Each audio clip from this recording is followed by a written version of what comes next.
All India पर इस वक्त सीतापुर को गौरवान्वित करने वाली खबर आ रही है। सीतापुर की मोहली तहसील के कहमारा रघुवर दयाल गांव से निकलकर किसान के बेटे मयंक वाजपेयी का चयन यूपीएससी में हुआ है। यूपीएससी सिविल सर्विसेज एग्जाम 2024 में मयंक वाजपेयी ने 149वीं रैंक लाकर अपनी प्रतिभा का लोहा मनवाया।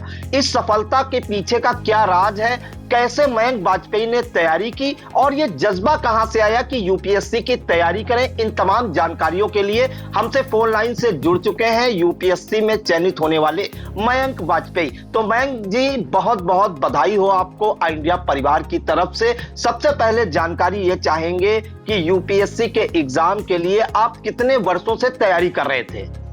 धन्यवाद सर।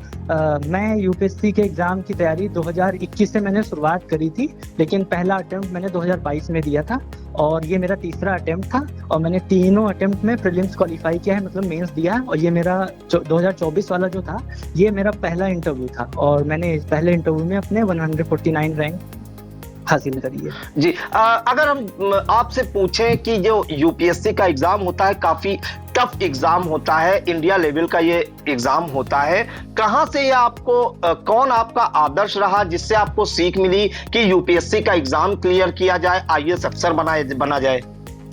जी सर, तो आदर्श की अगर बात करें, वैसे तो मेरे पापा और मम्मी ही हैं आदर्श, बट अगर इस एग्जाम की बात करें तो मैंने कई स्टोरीज पढ़ी आईएएस ऑफिसर्स की कि कैसे उनके एक्शंस की वजह से ट्रांसफॉर्मेशन हुआ है इंडिया में। जैसे कि परमेश्वरम अय्यर सर हो गए, या फिर जब सीतापुर में मैं आई थिंक 10th क्लास में था तो उस टाइम पर किंजल सिंह मैम आई थी, तो उनकी भी एक बार स्पीच थी तो वो मैंने सुनी, तो काफी उससे मैं प्रभावित हुआ था। तो उसी के बाद से मैंने 10th क्लास में ही सोच लिया था कि मुझे आईएएस की, मतलब इसकी यूपीएससी की तैयारी करनी है। और उसके बाद फिर मैंने 11th-12th तो साइंस स्ट्रीम ही चूज करी थी, बट 12th के बाद मैं दिल्ली यूनिवर्सिटी आ गया था।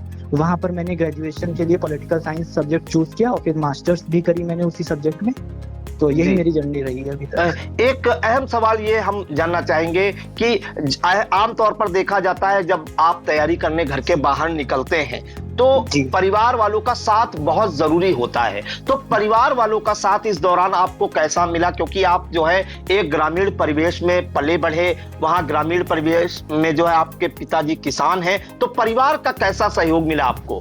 नहीं, परिवार का तो पूरा सपोर्ट था। पापा का कहना था कि हाँ, अटेम्प्ट दो अच्छे से, बाकी रिजल्ट जैसा भी होगा उसकी टेंशन ना लो, तुम्हारा काम है पढ़ाई करना, तो वो करो अच्छे से। और उसके अलावा जैसे परिवार का सपोर्ट की बात है तो मम्मी मेरी साथ में ही आ गई थी जब हम लोग दिल्ली में शिफ्ट हुए पढ़ाई के लिए, ग्रेजुएशन के लिए, तो मम्मी साथ में ही आ गई थी हमारे। तो और पापा वहाँ पर घर पर जैसे गाँव में अकेले रहते थे, तो जिसमें हम लोगों को कोई दिक्कत ना हो, इस वजह से पापा ने खुद कष्ट झेला और मम्मी को साथ भेज दिया हमारे। जी, मयंक जी, अहम सवाल ये चाहेंगे, अगर हम परिवार की आपकी बात करें तो परिवार में कौन कौन है, आपके क्या नाम है भाई बहनों के, और शुरुआती शिक्षा दीक्षा आपकी कहां से हुई? जी, तो परिवार में हम लोग 5 सदस्य हैं। पापा का नाम है विपिन कुमार वाजपेयी, मम्मी का नाम है पूनम वाजपेयी, मैं सबसे छोटा हूं तो मेरा सबसे बड़ा भाई है, उसका नाम है नितिन वाजपेयी, और फिर मेरे से ही बड़ी बहन है, उसका नाम है प्राची वाजपेयी। और अगर हम आपकी पढ़ाई की शिक्षा दीक्षा की बात करें तो पढ़ाई कहाँ से हुई आपकी स्कूलिंग? तो स्कूलिंग मेरी केंद्रीय विद्यालय सीतापुर से हुई है और मतलब 12th मैंने वहीं से किया है। उसके बाद से फिर मैं 10th-12th वहीं से किया है केंद्रीय विद्यालय से। उसके बाद फिर मैं दिल्ली यूनिवर्सिटी आ गया, ग्रेजुएशन मेरा सत्यवती कॉलेज इवनिंग में पॉलिटिकल साइंस ऑनर्स, और फिर मास्टर्स मैंने उसी में पॉलिटिकल साइंस में ही मास्टर्स किया है और वो मेरा हुआ है department of political science, north campus, university of Delhi में। जी, अब हम आपसे एक सबसे अहम सवाल पूछने जा रहे हैं मयंक जी कि अगर यूपीएससी की हम तैयारी करते हैं कि लाखों लाख बच्चा आता है दिल्ली तैयारी करने और काफी जो है संघर्ष करने के बाद अंततः जो है उसका पेशेंस या धैर्य जवाब दे जाता है, कहीं ना कहीं इधर उधर जॉब करने लगता है या तैयारी करना छोड़ देता है। आपने इतने टफ पेपर के एग्जाम दिया और तीसरे अटेम्प्ट में ही जो है आपने क्वालिफाई कर लिया। क्या चीजें माइंड में चल रही थी जब आप तैयारी करते तो? क्या योजना और क्या प्लानिंग से आपने तैयारी की, किन किन चीजों पर फोकस किया, क्योंकि ये सवाल जो है अन्य प्रतियोगी छात्र छात्राओं के लिए बेहद उपयोगी साबित होगा। जी, तो तैयारी के स्टार्ट में पहले ही मतलब क्लियर रखना चाहिए कि अपना माइंडसेट कि हमें इस एग्जाम साइकिल में कब तक रहना है। कि जैसे ना कई बार होता है हम सेम साइकिल में फंस जाते हैं तो जी। ये नहीं करना है। और बाकी जैसे सिलेबस है, जो यूपीएससी के पीवाईक्यू हैं, कोचिंग से थोड़ा बच कर रहें, क्योंकि कोचिंग कई बार मतलब कुछ लोग कोचिंग के चक्कर में उनका रुक जाता है, बाद में वो रियलाइज करते हैं कि अच्छा अगर मैंने खुद से पढ़ाई करी होती तो मेरा हो जाता है। ऐसे कई केसेस हैं ऑलरेडी। तो मैंने तो खैर कोई कोचिंग नहीं करी थी, मैंने खुद से ही तैयारी करी, यूट्यूब वगैरह का माध्यम से मैंने उसकी सहायता ली, यूट्यूब से वीडियोस वगैरह देखे अगर कोई चीज़ नहीं समझ में आ रही है। और बाकी एग्जाम के लिए तो previous year question paper, UPSC का सिलेबस हो गया, और तीसरा हो गया कि खुद से पढ़ें, नोट्स बनाएं, अपने छोटे छोटे नोट्स बनाएं हर टॉपिक के, और उसका मल्टीपल रिवीजन करें।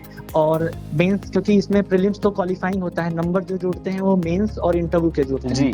तो मेंस तो रिटन होता है प्रॉपर, 9 पेपर के मार्क्स जुड़ते हैं वहां पर, नहीं जी। 4 2 6 7 पेपर के मार्क्स जुड़ते हैं, 9 पेपर टोटल होते हैं, 2 क्वालिफाइंग पेपर होते हैं हिंदी और इंग्लिश के।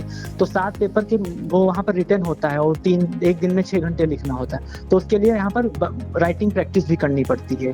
तो यही चीजें बस मेनली फॉलो करनी होती हैं, और बाकी अंत में जो हमारा प्रयास होता है वो कहीं ना कहीं रंग लाता है। जी। जो आपने अभी बात कही कि YouTube का काफी मतलब रोल रहता है पढ़ाई में, तो YouTube को आप जो है इन सब प्रतियोगी जो परीक्षाएं होती है उनको तैयारी में क्या मानते हैं कि ये उपयोगी है YouTube का होना? जी जी, काफी उपयोगी है। जैसे कि काफी अच्छे अच्छे चैनल्स हैं जहाँ पर काफी आसान भाषा में, क्योंकि कई से चीजें होती हैं जो हम खुद से नहीं समझ पाते हैं, और अगर हम स्पेशली अगर कोचिंग नहीं कर पा रहे हैं, क्योंकि कोचिंग के लिए फीस वगैरह भी उनकी काफ़ी ज़्यादा हाई है, तो अगर नहीं कर पा रहे हैं देन उस केस में हम यूट्यूब पे काफ़ी अच्छे चैनल्स हैं, जैसे कि ज्योग्राफी के लिए है एक अमित सेन गुप्ता सर का चैनल है, तो उन्होंने काफ़ी अच्छे से समझाया है। तो इस वजह से मतलब मैंने तो काफ़ी यूट्यूब का सहायता ली है। जी। सबसे अहम सवाल एक और जानना चाहेंगे मयंक जी, कि अगर हम देखें कि हर इंसान के जीवन में कोई ना कोई एक ऐसा व्यक्ति जरूर होता है जो हमें मोटिवेट करता रहता है, या हमारा रोल मॉडल होता है, उसे देखकर जो है हम उसी की तरह बनने की इच्छा रखते हैं। तो आपके जीवन में कोई ऐसा गुरु या कोई मार्गदर्शक रहा जो आपको कदम कदम पे मोटिवेट करता रहा जब आप कभी हताश भी हुए, या कोई रोल मॉडल रहा जिसे देखकर आप बनना चाहे कि हम भी आईएएस अफसर बनेंगे?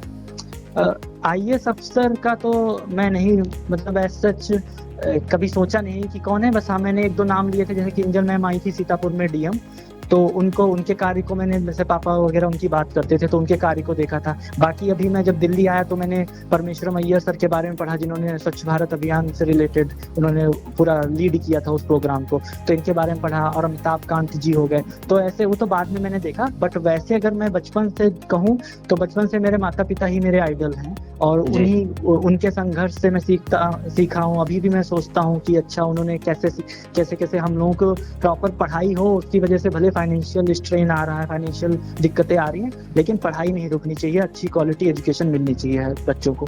जी बिल्कुल। तो बिल्कुल एक आपने महत्वपूर्ण जानकारियां दी, और एक हम आपसे और एक सलाह लेना चाहेंगे अन्य प्रतियोगी छात्र छात्राओं के लिए। क्या उनको आप मैसेज देना चाहेंगे जो यूपीएससी की तैयारी कर रहे हैं, या जो पीसीएस की तैयारी कर रहे हैं, या जो अन्य प्रतियोगी छात्र छात्राएं हैं वो जो तैयारी कर रहे हैं, उनके लिए क्या मैसेज देना चाहेंगे आई इंडिया के माध्यम से मयंक जी?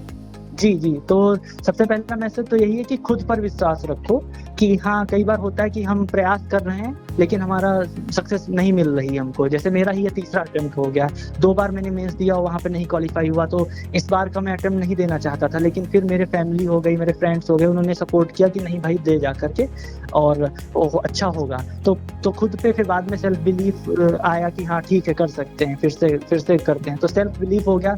दूसरा कि अपना जो फैमिली सपोर्ट है, मतलब माता पिता दोस्तों से रेगुलर कांटेक्ट में रहो। ऐसा नहीं कि कई लोग हैं आइसोलेशन वाले पॉलिसी फॉलो कर लेते हैं कि किसी से कांटेक्ट में नहीं है, उसकी वजह से कई बार एंजाइटी और टेंशन जब होती है तो गलत कदम भी उठा लेते हैं। तो मतलब ना सबसे कांटेक्ट में रहना है, कम कांटेक्ट करना है लेकिन सबसे कांटेक्ट में रहना है। और इसके अलावा है कि जो किसी भी एग्जाम की डिमांड है, जैसे कि यूपीएससी की कुछ अलग डिमांड है, पीसीएस की कुछ अलग डिमांड है, एसएससी की कुछ अलग डिमांड है, तो उस डिमांड को समझे। जो ऐसा सारे लोग कर रहे हैं या कोई कोचिंग पढ़ा रही है उसके हिसाब से ना जा करके जो आपको सही लग रहा है, और किसी जो जैसे सीनियर मेंटोर हो गए उन लोगों से गाइडेंस लेकर के और अपना पाथ खुद बनाएं, रेदर देन कोई आपको गाइड कर रहा है कि नहीं ऐसे करना है ऐसे करना है।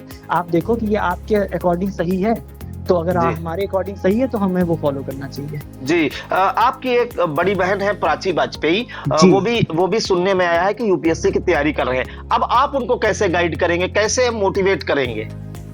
हाँ, तो मतलब उनसे मेरी बात रेगुलर डेली ही होती है ऑलमोस्ट। तो वही गाइड का, अब जैसे अब घर में एक कोई निकल जाता है सब, जी। जैसे अब मेरा रैंक आ गई 149 रैंक, तो अब उनको और ज्यादा मोटिवेशन मिल जाएगी, ओके ये मेरा मतलब भाई ही है, ये जब निकल सकता है देन मैं क्यों नहीं निकल सकती हूँ।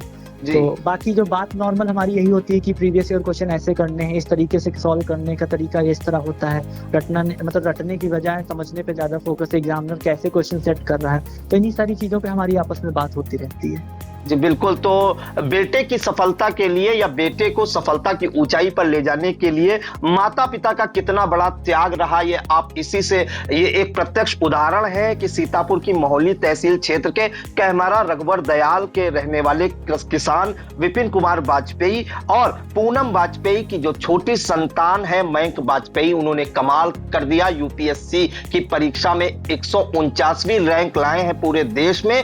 और उनकी जो माता जी हैं वो साथ में दिल्ली, मयंक और उनके बच्चों के साथ दिल्ली रही और पिताजी घर पर अकेले रहते थे। तो इतना बड़ा त्याग किया है और आज बेटे ने अपने माता पिता की उम्मीदों पर खरा उतरते हुए अफसर बनने में कामयाबी हासिल की है और यूपीएससी सिविल सर्विसेज एग्जाम 2024 में 149वीं रैंक लाकर सीतापुर का नाम फलक पर पहुंचा दिया है। तो आई इंडिया से जुड़ने के लिए मयंक जी आपका बहुत बहुत धन्यवाद और एक बार फिर से आई इंडिया परिवार की तरफ से आपको और परिवारी जनों को बहुत बहुत बधाई। धन्यवाद सर।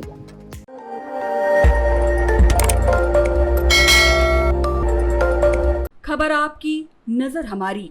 देखते रहिए आई इंडिया।